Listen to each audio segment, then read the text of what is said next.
اللہ اپنی تجلی ظاہر کریں گے تو اس میں اتنی اٹریکشن ہوگی، اس میں لوگ ایسے مبہوت ہو جائیں گے کہ سجدے میں گر جائیں گے. اس وقت سجدہ کرنے میں مزہ آئے گا، لذت محسوس ہوگی. فرمایا لیکن کچھ لوگ ایسے ہوں گے جن کی کمر تختے کی کر دی جائے گی اور وہ سجدہ کرنا بھی چاہیں گے تو نہیں کر سکیں گے. یہ کون لوگ ہوں گے؟ فرمائے یہ وہ لوگ ہوں گے جن کو دنیا میں سجدے کے لیے، نماز کے لیے بلایا جاتا تھا، وہم سالمون، اس وقت ان کی کمر صحیح تھی، تختے کی نہیں تھی. یہ کمر جھکا سکتے تھے، سجدہ کر سکتے تھے، نماز پڑھ سکتے تھے. اس سے اندازہ ہوتا ہے کہ اللہ کی نظر میں دنیا میں جب ہمیں سجدے کے لیے بلایا جاتا ہے تو ہم اس کو ہلکا لیتے ہیں، لیکن اللہ کی نظر میں اس کی بہت بڑی قیمت ہے، بہت ویلیو ہے اللہ کی نظر میں اس کی. اس لیے خوب اچھی طرح سمجھ لیں کہ نماز کو ہلکا نہیں سمجھنا چاہیے. آج ہمیں بے نمازیوں کے بارے میں افسوس نہیں ہوتا، وہ تو پڑھتے ہی نہیں ہیں. نمازیوں کے بارے میں افسوس ہوتا ہے کہ جو نمازی بھی ہے نا تو وہ بھی اپنی نماز کی ایسے حفاظت نہیں کرتے جیسے اللہ نے حکم دیا ہے. انہوں نے بھی ایک سائیڈ میں ایک چیز رکھا ہوا ہے کہ جب سارے کاموں سے فارغ ہو گئے تو چلو کیا پڑھ لیتے ہیں؟ نماز پڑھ لیتے ہیں. یہ جو قرآن میں اللہ نے فرمایا یوم کیا ہے، یوم یکشف عن ساق ویدعون الی السجود فلا یستطیعون خاشعۃ ابصارهم ترہقهم، نہیں یہ آیت میں یوم یکشف عن ساق ویدعون الی السجود فلا یستطیعون، آگے کیا ہے؟ خاشعۃ ابصارهم ترہقهم ذلہ وقد كانوا يدعون الى السجود وهم سالمون. فرمایا دنیا میں انہیں سجدے کے لیے بلایا جاتا تھا، تو یہ کب بلایا جاتا ہے؟ اذان. بھائی یہ بہت بڑا المیہ ہے یار. دیکھو گاڑیاں غلط نہیں پارک کیا کرو. میں دیکھتا ہوں یہاں مدرسے کے گیٹ کے آگے کئی بار لوگوں نے گاڑیاں کھڑی کی ہیں. اتنی تو انسان میں سینس ہوتی ہے کہ جب گیٹ کھولے گا مدرسے کا تو اندر سے جو گاڑی باہر کیسے نکالے گا. یعنی یہ تو نبی صلی اللہ علیہ وسلم نے فرمایا کہ ایمان کا آخری درجہ یہ ہے، یہ حدیث خوب غور سے سنیں، ایمان کا آخری درجہ یہ ہے کہ راستے سے تکلیف دہ چیز کو ہٹایا جائے. کوئی بھی چیز جو لوگوں کو تکلیف پہنچا رہی ہے اس کو کیا کرو؟ ہٹا دو. گٹر کا ڈھکن کھلا ہوا ہے، کوئی گر سکتا ہے، آپ اس کے انتظام کریں. کانٹا پڑا ہوا ہے اس کو ہٹائیں، پتھر رکھا ہوا ہے اس کو ہٹائیں. کوئی بھی چیز جو لوگوں کو اذیت دے سکتی ہے. ہاں ابھی بتا رہا ہوں، ابھی بتانا جائیں گے نا، بات کمپلیٹ ہونے دینا، ورنہ پھر وہ دوبارہ کریں گے یہ حرکت. تو اس لیے کمپلیٹ کر لو پھر جائیں. تو راستے میں تکلیف دہ چیز جو نہیں ہٹاتا نا اس کو نبی نے ایمان سے خارج کیا ہے. تو سوچو وہ کتنا بڑا گویا کہ کافر ہوگا جو تکلیف دہ چیز راستے میں ڈالتا ہے. تو گاڑی غلط پارک کرنا، بائک غلط پارک کرنا، یہ تکلیف دہ چیز ڈالنا ہے کہ نہیں ہے؟ کانٹے سے اتنی تکلیف نہیں ہوتی، لوگ اکثر سنبھل کے ہی چل رہے ہوتے ہیں. لیکن گاڑیاں اس طرح، روزانہ میرے ساتھ ایسا ہو رہا ہے روزانہ کہ یہاں آپ گلی میں گاڑی موڑنے کی کوشش کرو نہیں موڑ سکتے. کسی نے کارنر پہ گاڑی ایسے کھڑی کی ہوگی کہ گاڑی دوسری گاڑی جو آئے گی ٹرن ہی نہیں ہو سکتی. اور یہ دیندار لوگ زیادہ معذرت کے ساتھ کر رہے ہوتے ہیں. ہمارے ہاں جو جتنا بے ڈھنگا ہوگا نا اس کو سمجھا جاتا ہے اتنا نیک ہے. جتنا بے ڈھنگا ہوگا نا، میں جب گیا نا حضرت مفتی رشید احمد صاحب رحمہ اللہ کے پاس، ان کے شاگردوں کے پاس، تو میرے پاس 125 تھی. میں نے دیوار کے ساتھ لگا دی بائک، تو کہیں جھانک رہے تھے. انہوں نے کہا بالکل چپکاؤ. میں نے کہا یہ عجیب بات کر رہے ہیں بھائی، راستہ تو ہے نا بھائی، راستہ اتنا تو ہم نے بائک پارک کی ہے کہ راستہ تو ہے. انہوں نے کہا نہیں راستہ نہیں، کھلا راستہ ہونا چاہیے لوگوں کے پاس گزرنے کا. تو جب آپ مکمل دیوار کے ساتھ بائک کو چپکا کے کھڑا کر سکتے ہو تو آپ نے اس کی دم باہر کو کیوں نکالی ہوئی ہے؟ تو میں نے کہا یار عجیب ٹائپ کے لوگ ہیں یہ. تو بہت سختی کیا کرتے تھے. تو راستے سے تکلیف دہ چیز جو نہ ہٹائے وہ ایمان سے خارج ہے. تو جو راستے میں تکلیف دہ چیز ڈالے وہ کتنا بڑا بے ایمان ہوگا معذرت کے ساتھ. تو ابھی تو آپ لوگوں سے غلطی سے اس لیے میں کہہ رہا ہوں کہ اب جس نے غلط گاڑی پارک کی وہ اٹھے گا ہی نہیں نا. ہمیں اپنے بے ایمان کا فتویٰ لگا دیا. تو ہم اچھا گمان رکھتے ہیں آپ نے جان کر نہیں کیا ہوگا، غلطی سے کیا ہوگا، بلکہ آپ نے گاڑی صحیح پارک کی ہوگی یا بائک صحیح پارک کی ہوگی، کسی نے ہٹا دی ہوگی. تو جن نے غلط پارک کی ہے جا کے ذرا گلی کھولنے جا کے اٹھ جائیں. ہم لوگ دیکھ بھی نہیں رہے، آنکھیں بند کر لو بھائی، ہم نہیں دیکھ رہے. شاباش شاباش. اور آئندہ اس سے توبہ کریں. تو پیچھے سے تو دیکھ سکتے ہیں نا. اچھا تو بائکیں جو ہے نا بالکل چپکا کے کھڑی کیا کریں دیوار سے، اور گاڑی بھی. اور گاڑی تو سامنے روڈ پہ کھڑی کرتے ہیں، ابھی کیمرے لگے ہوئے ہیں الحمدللہ چاروں طرف. ہم نے ٹھیک ٹھاک سیکیورٹی کا انتظام کیا ہوا ہے جو اسباب کی دنیا میں, تو چور بھی انشاءاللہ بھاگے گا نہیں, کہیں بھی پکڑا جائے گا. اور یہاں بھی کیمرے لگے ہوئے, وہ دیکھو وہ بھی لگا ہوا ہے, یہ بھی لگا ہوا ہے, دیکھ رہے ہیں. تو کسی کی جیب میں ہاتھ ڈالنے سے پہلے, کیونکہ جیب کترے بھی ہیں یہاں پہ, ان کو پتہ ہی نہیں ہوتا کہ کیمرہ لگا ہوا ہے, تو ہر طرح کیمرے لگے ہوئے ہیں جو ایک ظاہری اسباب ہو سکتے ہیں. اور سیکیورٹی گارڈ بھی بیٹھے ہوئے ہیں. کچھ سیکیورٹی گارڈ تو آپ کو وردی میں جو نظر آ رہے ہیں نا, اسلحہ کھلا لے کے گھوم رہے ہیں, کچھ یہیں بھی بیٹھے ہوئے ہوتے ہیں, سمجھ رہے ہو. تو آپ میں سے کسی کو نہیں پتا ہے کہ ادھر کس کی پینٹ میں کیا رکھا ہوا ہے اور کس کی شلوار میں کیا رکھا ہوا ہے. تو خیر بات کیا چل رہی تھی, بات چل رہی تھی نماز. ہو سکتا ہے میرے بھی آواز بھی اسلحہ لگایا وہ میں نے, تو ہم بھی اتنے نیک نہیں ہے جتنا آپ سمجھتے ہو ہم کو, سمجھ رہے ہو نا. نیک سے مراد جو بالکل ہی بیوقوف لوگ سمجھتے ہیں نا. تو باقی یہ کہ اسباب کی دنیا میں انسان احتیاط کرتا ہے. باقی وہ بہاری لوگ کہتے ہیں کہ جب انسان کی موت آتی ہے تو اونٹ پہ بیٹھے ہوئے آدمی کو بھی کتا کاٹ لیتا ہے. تو وہ اللہ نے جب تک زندگی دینی ہے دے گا, جب اٹھانا ہوگا تو ویسے ہی اٹھا لے گا اللہ تعالیٰ. پھر تو سب کچھ ہو سکتا ہے نا. تو ایک ظاہری لحاظ سے جو کچھ ہو سکتا ہے وہ کرتا ہے انسان, باقی اللہ چاہے گا تو سب کچھ ہو سکتا ہے. ایک چھوٹا سا مچھر انسان کو مار سکتا ہے, تو ایک چھوٹی سی گولی مار سکتی ہے انسان کو, کچھ بھی ہو سکتا ہے. خیر تو بات یہ چل رہی تھی کہ اللہ نے فرمایا جب ان کو دنیا میں سجدے کے لیے بلایا جاتا تھا تو یہ نہیں آتے تھے. تو جو اللہ جب بلاتے ہیں اس بلانے کو کیا کہا جاتا ہے؟ اذان. اذان بڑی زبردست چیز ہے. مجھے تو حقیقت بتاؤں, جو میں میرے جیسا نالائق جو نماز کی ٹوٹی پھوٹی اہمیت اللہ نے ہمارے دل میں پیدا کی نا, وہ اذان کی وجہ سے, کہ اللہ کو نماز سے اتنی محبت ہے, اتنی محبت ہے, اتنی محبت ہے کہ ہر دفعہ پوری تقریر مؤذن سے کہلوائی جاتی ہے. دیکھو جب بھی کسی چیز کی طرف آپ لوگوں کو بلاتے ہیں, اگر وہ کام بار بار ہو رہا ہے نا, ایک دفعہ ہوگا تو آپ اناؤنسمنٹ کرتے ہیں, بار بار ہو رہا ہے تو ایک دفعہ کی اناؤنسمنٹ کافی ہوتی ہے. ایک دفعہ کی, جیسے آپ کی جب جاب لگتی ہے تو آپ کا باس آپ کو ایک دفعہ بتا دیتا ہے کہ بھئی 8 بجے سے ٹائم شروع ہوگا اور شام 4 یا 5 یا 8 بجے تک آپ کی ایک دفعہ اناؤنسمنٹ کیا ہے, بولو نا, کافی ہے, بس بتا دیا بھئی, سگنیچر لے لیے کہ بھئی یہ ٹائمنگ ہے آپ. یہ 9 بجے عام طور پہ دفتروں میں 9 بجے کا ٹائم ہوتا ہے, اور گورنمنٹ کے جو دفتر ہیں 3:30 پونے 4 بجے کا ٹائم ہوتا ہے اس میں شام کو. چھٹی کا ٹائم 4 بجے, پونے 4 بجے حاضری ہوگی اور 4 بجے چھٹی. بعض دفعہ تو آنے کا ٹائم 4 بجے ہوتا ہے, جانے کا صبح 9 بجے ہوتا ہے واپس, یعنی الٹا بھی چل رہا ہوتا ہے, جو پریکٹیکلی ہو رہا ہے نا, کہ اس ٹائم پر آئے کہ جب جانے کا ٹائم گزر چکا تھا. ٹھیک ہے نا, 4 بجے جانے کا ٹائم تھا, 5 بجے پہنچ رہے ہیں. تو گورنمنٹ میں اللہ کا شکر ہے بہت ساری ہمارے ہاں سہولتیں ہیں الحمدللہ. تو ابھی بات سے بات نکلتی ہے, چھوڑو اس کو یار, بات تو سجدے کی چل رہی تھی نا. تو اللہ تعالیٰ نے, ہاں میں یہ عرض کر رہا تھا کہ آپ کو ایک دفعہ بتا دیا جاتا ہے بھائی یہ ٹائم ہے, اس پہ آ جانا. اب یہ تو نہیں ہوتا کہ جب 8 بجیں گے یا 9 بجے کا ٹائم آفس میں دیا ہے تو باس آپ کو فون کر کے بتا رہا ہو آ جاؤ ٹائم ہو گیا ہے. کبھی ہوتا ہے ایسے؟ نہیں ہوتا نا. کیوں نہیں ہوتا؟ ان کو پتا خود آئے گا. اس لیے کہ کیا ملتا ہے سال کے آخر میں؟ روکھڑا ملتا ہے. روکھڑا ملے گا تو سارے کام ہوں گے, عزت بھی ملے گی, ترقی ہوگی آپ کی.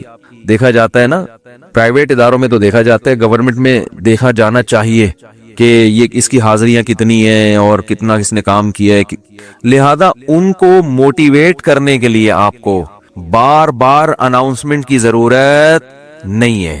بار بار اناؤنسمنٹ کی ضرورت نہیں. ایک دفعہ اعلان دوبارہ کریں گے تو آپ ان کو بیوقوف بولو گے, یار بس سر آپ نے بتا دیا نا 9 بجے کا ٹائم ہے, بس کیا ہے بار بار بھونپو لے کے گھر پہنچ جاتے ہو, لاؤڈ اسپیکر لے کے میرے دروازے پہ کھڑے ہو 9 بج گئے ہیں.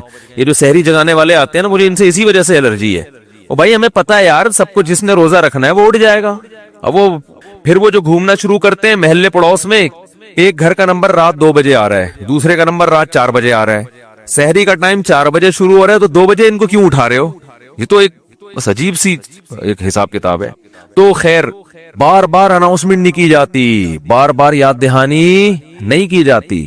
اور اللہ نے بھی باقی عبادتوں میں ایسے ہی کیا. رمضان کے مہینے کے بارے میں قرآن میں 2 آیتیں ہیں. ایک تو ہے فمن شہید منکم الشہر فلیصم. اللہ نے فرمایا ایمان والو تم پر روزے فرض کیے گئے جیسے کہ تم سے پہلی امتوں پہ فرض کیے گئے تھے, وہ فرض ہو گئے نا. دوسری آیت کیا, کب فرض ہوئے؟ شہر رمضان الذی انزل فیہ القرآن, رمضان کا مہینہ ہے. فمن شہید منکم الشہر فلیصم. جو پچھلی آیت میں اللہ نے فرمایا نا کہ روزے فرض ہوئے, تو اگلی میں بتا دیا کون سے مہینے میں؟ رمضان. جو رمضان کا مہینہ پائے اسے چاہیے کہ روزے رکھے. ایک دفعہ اناؤنسمنٹ ہوئی ہے بس, اس کے بعد دوبارہ قرآن میں اناؤنسمنٹ نہیں ہوئی. اور جب رمضان کا مہینہ آتا ہے تو پھر اسلام میں حکم بھی نہیں ہے کہ یاد دلاؤ. مؤذن کو حکم کے تمام حضرات سے گزارش ہے کہ رمضان کا مہینہ آ گیا ہے اور اللہ کی طرف سے اعلان ہے کہ اس مہینے میں سب روزے رکھو. کوئی اللہ کی طرف سے ایسی اناؤنسمنٹ ہوتی ہے؟ بھائی مسجد کے امام اپنی ذمہ داری پہ کسی کو یاد دلا دیں روزہ رکھو، ترغیب دیں، وہ ان کا کام ہے. اللہ نے کوئی لگے بندے الفاظ نازل نہیں کیے، لہذا مسجد کا امام یاد نہ بھی دلائے تو بھی کوئی گناہ گار نہیں ہے. اللہ کہتے ہیں میں نے قرآن میں جب بیان کر دیا نا، بس صحیح ہے، سن لیا ان لوگوں نے، کافی ہے. حج کے بارے میں ایک آیت ہے قرآن میں جس میں فرضیت کا ذکر ہے. وَلِلَّهِ عَلَى النَّاسِ حِجُّ الْبَيْتِ مَنِ اسْتَطَاعَ إِلَيْهِ سَبِيلًا. لوگوں، اللہ کے لیے لوگوں پر لازم ہے کہ وہ بیت اللہ کا حج کریں جو وہاں جانے کی استطاعت رکھتے ہوں. وَمَنْ كَفَرَ، جو استطاعت کے باوجود نہیں جائے گا، فَإِنَّ اللَّهَ غَنِيٌّ عَنِ الْعَالَمِينَ، اللہ کو اس کی پرواہ نہیں ہے. ایک آیت جس سے فرضیت ہے، دوسری آیت نہیں ہے. یہ تو ہے کہ ابراہیم علیہ السلام نے یوں کہا تھا، حج کے لوگوں کو کہا تھا کہ حج کرو. اللہ کا جو اپنا آرڈر ہے نا، جو اللہ کے اپنے کلام میں آرڈر ہے، وہ ایک ہی ہے جہاں تک مجھے یاد پڑتا ہے. لیکن نماز، ایک تو قرآن میں جگہ جگہ بھر دی اللہ نے نماز کو، جہاں ایمان والوں کی صفات نماز پڑھتے ہیں. قرآن شروع کہاں سے ہو رہا ہے؟ الذین یقیمون الصلاۃ ومما رزقناہم ينفقون. ایمان والوں کا عقیدہ صحیح ہوتا ہے اور عمل میں کیا؟ نماز قائم کرتے ہیں. جہاں عمل کی بات آئے گی نا، نماز. جہاں جنتیوں کی صفات آئیں گی، نماز اور زکات. زکات بھی ہے ساتھ ساتھ، وہ کیوں ہے پھر کسی اور موقع پر بیان کروں گا انشاءاللہ. سب سے پہلے نماز، پھر زکات. سب سے پہلے نماز، پھر اللہ کی راہ میں خرچ. یعنی زکات یا اللہ کی راہ میں خرچ مختلف عنوانات سے، کہ نماز بھی پڑھتے ہیں اور خرچ بھی کرتے ہیں، دونوں کام چلتے رہتے ہیں ان کے. اس سے پتہ چلتا ہے کنجوس نمازی اللہ کو پسند نہیں ہے. یعنی نماز کے ساتھ سخاوت بھی ہے تو، لیکن نماز کو پہلے درجے پہ رکھا گیا ہے. وجہ کیا ہے اس کی؟ اتنا فوکس کیوں کیا جا رہا ہے، اتنا زیادہ اس کو ہائی لائٹ کیوں کیا جا رہا ہے؟ پھر چلو، اللہ نے قرآن میں درجنوں جگہوں پر کہہ دیا نماز پڑھو، بار بار کہہ دیا نماز پڑھو نماز پڑھو. اتنا کہا ہے کہ اس سے زیادہ کوئی حکم قرآن میں ملتا ہی نہیں ہے. چلو اتنا زیادہ کہہ دیا، اب تو بار بار اناؤنسمنٹ کی ضرورت اور بھی نہیں ہے نا. اب تو بالکل ہی ضرورت نہیں ہے. دیکھو، آپ کے باس نے آپ کو بلایا دفتر اور آپ سے کہا کہ 9 بجے آپ نے پہنچنا ہے. ایک دفعہ کہہ دیا، اس کے بعد پھر آپ کو کہا میں دوبارہ کہہ رہا ہوں 9 بجے آپ کی ٹائمنگ شروع ہو جاتی ہے. سمجھ میں آ گئی بات؟ آپ نے کہا. پھر تیسرے دفعہ کہہ رہا ہے میں بتاؤں کتنے بجے ٹائم ہے آپ کا؟ 9 بجے. 10 دفعہ جب کہہ دے گا نا 9 بجے، اب جب 9 بجیں گے تو آپ کو یاد نہیں دلائے گا. وہ کہے گا میں نے 10 دفعہ اسی لیے کہہ دیا تھا کہ دوبارہ مجھے یاد دلانے کی ضرورت نہ پڑے. اب آپ اگلے دن لیٹ ہو رہے ہو، 11 بجے پہنچ رہے ہو، تو وہ کہہ رہا ہے، وہ کہے گا کہ آپ کیوں لیٹ آ رہے ہو؟ آپ کو سر آپ نے 9 بجے مجھے یاد نہیں دلایا. وہ کیا کہے گا باس کہ بھائی جو پہلے دن میں نے 10 دفعہ کہا تھا نا 9 بجے، وہ اسی لیے کہا تھا کہ ایک دفعہ کہنا کافی تھا، مگر 10 دفعہ اس لیے ریپیٹ کیا تھا کہ دوبارہ یاد دلانے کی ضرورت نہ پڑے. آپ یہ نہ کہو کہ میں بھول گیا تھا. بہت مشکل ہے سمجھانا، بہت مشکل. تو جب اللہ نے نماز کو سینکڑوں دفعہ ریپیٹ کیا قرآن میں، تو اب تو ہر وقت یاد دلانے کی بالکل بھی ضرورت نہیں تھی. کمال ہے بھائی، اللہ نے کیا فرمایا کہ اتنا یاد دلاؤ کہ پیدائش سے لے کے موت تک اذان ہی سنتا رہیے بیٹھ کے. پیدا ہوا تو کان میں اذان دلوائی اس کے، پیدا ہوا تو کان میں اذان، نماز کی طرف دعوت. حالانکہ سمجھتا نہیں ہے بچہ، ایک حرف بھی سمجھ بھی نہیں آتا اس کے اذان. بچہ تو نہ سمجھ ہوتا، اس کو کیا پتا چلتا ہے میرے کان میں کیا ہو رہا ہے. لیکن جب بڑا ہوتا ہے نا تو اس کو یہ اب یاد دلایا جاتا ہے کہ تیرے کان میں بھی اذان دی گئی تھی. دوسروں کو دیکھتا ہے تو اس کو پتا چلتا ہے کہ اللہ نے ابھی سے یاد دلا دیا ہے. تو پیدا ہوا ہے، تجھے بتایا کہ نماز نہیں چھوڑنی، تو نے نماز نہیں چھوڑنی ہے تو نے. پھر فجر کے وقت الگ بلایا جا رہا ہے، جب ظہر کا ٹائم آتا ہے الگ. اچھا، اللہ نے نماز کا بھی ذکر کیا اور ٹائمنگ بھی قرآن میں بتا دی. اقیم الصلاۃ لدلوک الشمس الی غسق اللیل. نماز کو قائم کرو سورج کے ڈھلکنے کے اوقات میں اور رات کے اندھیروں میں بھی. اس میں پانچوں نمازیں آ گئیں. سورج میں جب کوئی بڑی تبدیلی ہوتی ہے نا تو اس کو ڈھلکنا کہتے ہیں. سورج میں جب بڑی تبدیلی ہوتی ہے، فجر کے وقت سورج کیا اندھیروں سے نکل کے روشنیوں کی طرف جب لائٹ مارتا ہے نا سورج مشرق سے. دیکھو کوئی گاڑی، آپ کسی گاڑی کا انتظار کر رہے ہو، یار وہ دولہے کی مثال دیتے ہیں, اس کو بات سمجھ میں آئے گی. دولہا بارات کے انتظار میں ہے, ہال میں بیٹھا ہوا ہے, بارات آ رہی ہے کہ نہیں آ رہی ہے, ٹائم دیکھ رہا ہے, یار لیٹ, پہلی میں بہت لیٹ ہو گیا, مفتی صاحب کا بیان سن کے تو 45 سال میں شادی کر رہا ہوں, اوپر سے بارات لیٹ ہے. تو فوراً دیکھتا رہے گا کہ بھئی ایک دم بسوں کی لائٹیں جو ہے نا گلی کے نکڑ پہ بس نظر نہیں آتی, لائٹنگ پہلے ہوتی ہے نا, لائٹنگ سے اندازہ ہو جاتا ہے کہ اب بارات پہنچنے والی ہے, پھر پٹاخے وٹاخے بعد میں. تو سورج کیا ہے ایک دم غائب ہو جاتا ہے, اندھیروں میں دنیا ڈوب جاتی ہے. تو سب سے پہلے جو لائٹ مشرق کی طرف ظاہر ہوتی ہے, جو لائٹ یعنی اس طرح ہوتی ہے, وہ ایک تو عمودی لائٹ ہوتی ہے نا, عمود کو کیا کہتے ہیں, پرپینڈیکولر کہتے ہیں, ہم تو ٹریگنومیٹری پڑھ کے بھول گئے یار. ہاں ہاریزینٹل, میں لفظ بھول گیا, ہم نے بہت پڑھی ہے ہاریزونٹل. ایک ہوتا ہے پرپینڈیکولر, ایک ہوتا ہے بیس کہتے ہیں اس کو. بال چھوڑو, ٹریگنومیٹری پھر بعد میں پڑھیں گے. بھی ایک لائن, ایک روشنی یوں آتی ہے, پھر ایک روشنی ایسے, جو یہ روشنی ہے نا اس کو صبح کاذب کہتے ہیں. صبح کاذب, یہ جھوٹی صبح ہے, یہ اس کی علامت نہیں کہ سورج آ رہا ہے ابھی.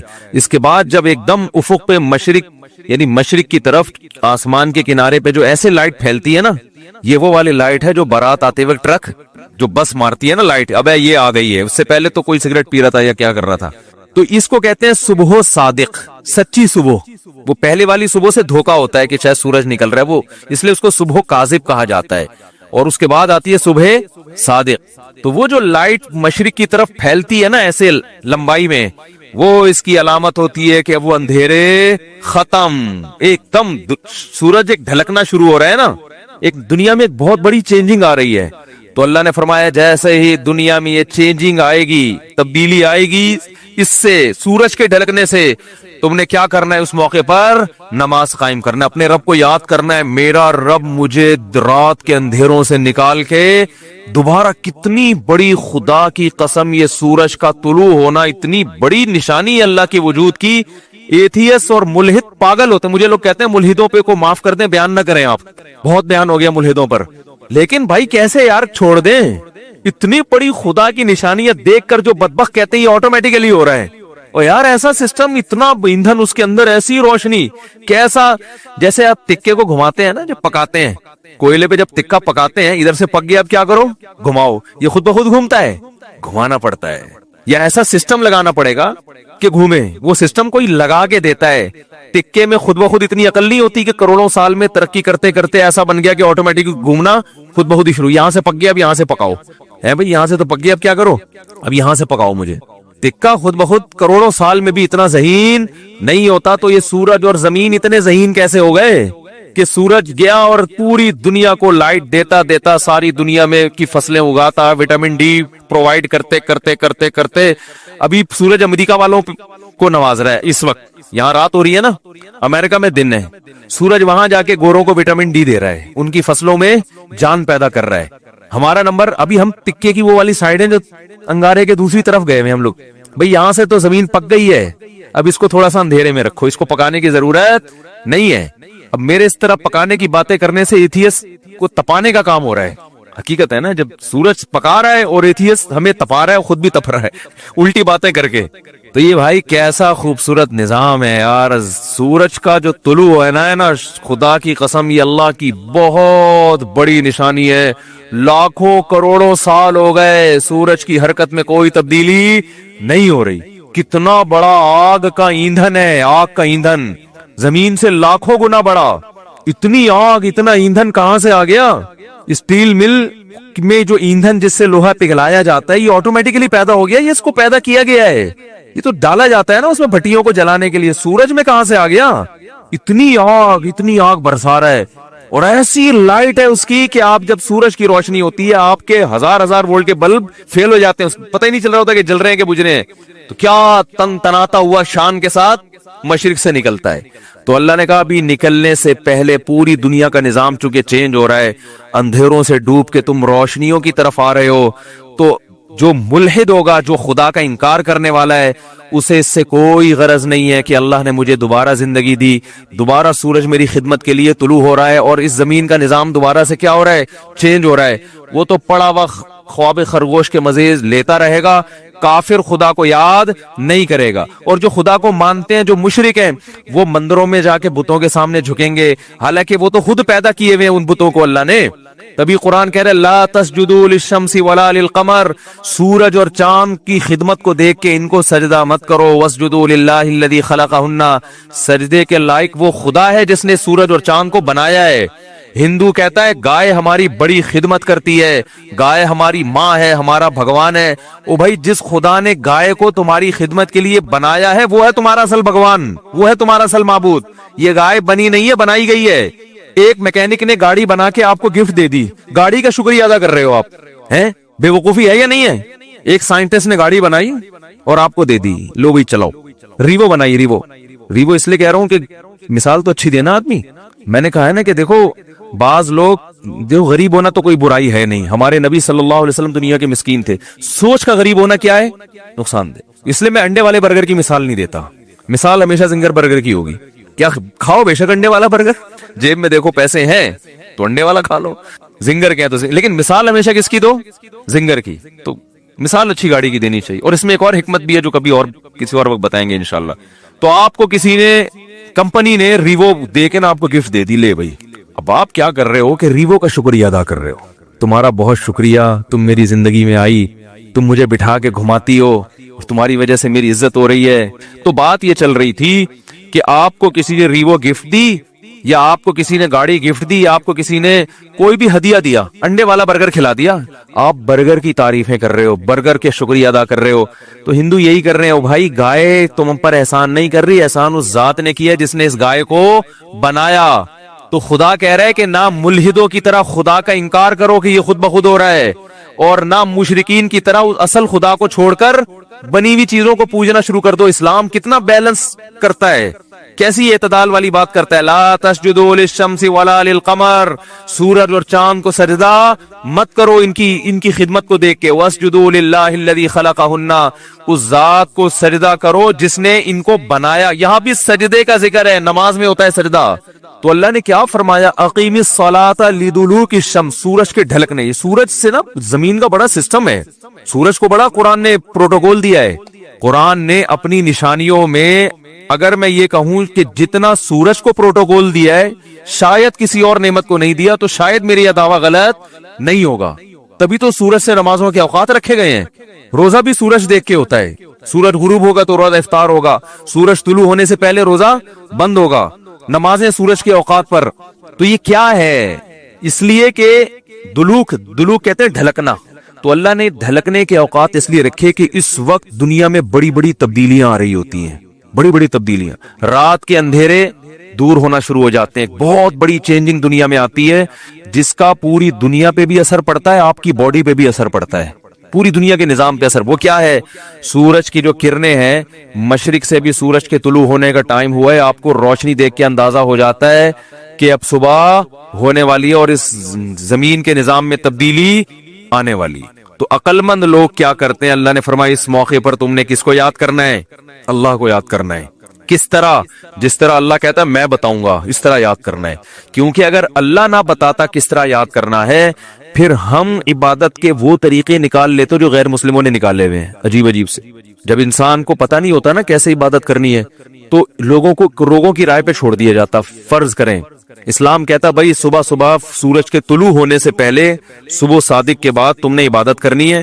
کیسے کرنی ہے, ہر آدمی اخپل طریقے سے کرے.